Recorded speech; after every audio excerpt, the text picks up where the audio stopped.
Hello, I'm Alex. I run a few Instagram accounts concerning ships from the Netherlands and ships from Ireland. I am myself Irish, but I live in the Netherlands. I sound British because I lived there for a very long time. This is just me trying to fill a gap in podcasting that I felt existed. I like listening to podcasts, and I do not claim for one moment to pretend to be that I'm going to be good at this, but I thought I'd give it a go. I like everything that's maritime, so I will try and incorporate that in. I'll obviously see what people want, if people even like this at all. I don't have great hopes because I'm not very good at talking. I'm not very good at putting stuff together, but we'll see where this goes.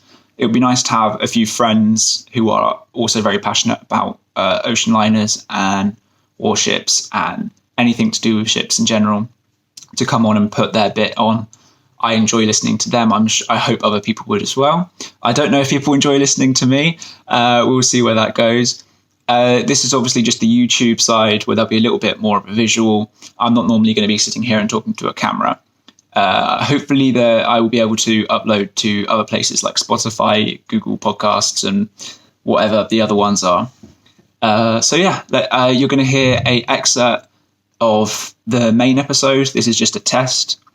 Let me know what you think. It's going to be completely out of context, but hey, I'm new to this. I'm sorry. All right, let's see where this goes. The following extract is something I've already recorded to do with the Willem Ruys about her construction. As I said before, this is literally just a test, so you don't have to listen to it. You're not going to miss anything. I'm going to talk about this again when I publish the full episode. Thank you. There at the time. After the invasion of 1940, the construction plan for the Willem Ruys was turned on its head. The business case was unfeasible. Any Dutch ship leaving a Dutch port after the Nazi invasion would have been a target for the Allies, and the route that the Willem Ruys was designed to sail upon led to a very unappealing destination as well, which was the Dutch East Indies, or as it's now known, Indonesia, as that too had fallen to the Japanese not long after the Netherlands had. Additionally, it became very clear to the people in charge of her construction that she could not be completed in the allotted time period. This would mean that she would be completed most likely whilst the invasion was still happening, and that she could be used by the Nazis against the Allies in the war effort.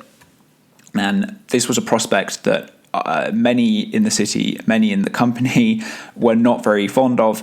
And also it would likely mean that their work, all their hard work and investments into the ship would be lost, because it was more than likely that she would be attacked and be sunk. This meant that any initiative on the part of the Nazis to try and complete the ship was met with sabotage on behalf of the Dutch resistance.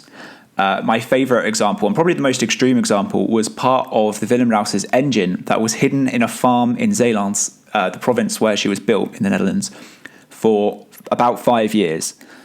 Just to hide it from the Nazis, just to make sure that the ship could not be used for malicious purposes or be completed and become a target. There were probably countless other examples of other building materials destined for the ship that just went missing or were hidden from the Nazis, but that's my favourite, and I think it just goes to show you how much people really hated the Nazis. However, after a while, the Nazis did realise that the ship was never going to be completed in time to be useful for them in the war effort, and they decided that maybe she'd be better off as scrap metal to help feed the war machine in a different way. And yet again, the Dutch resistance struck. Cranes that were used for the construction of the Willem Ruys were sabotaged to make dismantling such a large hull practically impossible using conventional means.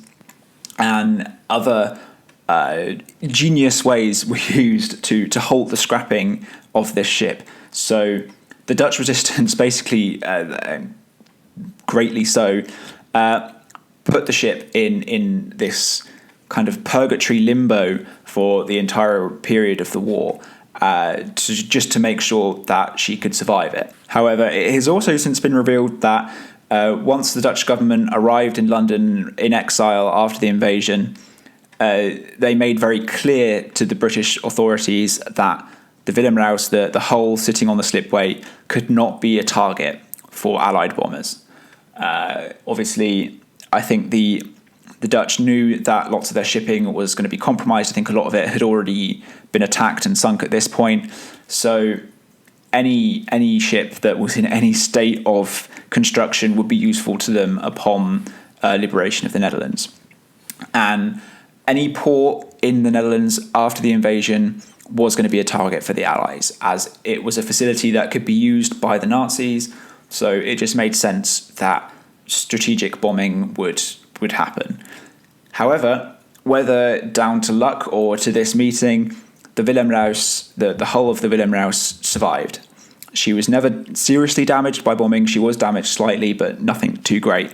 And there is a picture that if you're watching or listening to the YouTube version of this, will be on screen now, where there is a building with quite considerable bomb damage, and the Willem Ruys in the background. And it's just amazing that there's such an unprecise thing as bombing in the 1940s resulted in the ship surviving, despite the fact that the area around it was bombed quite heavily.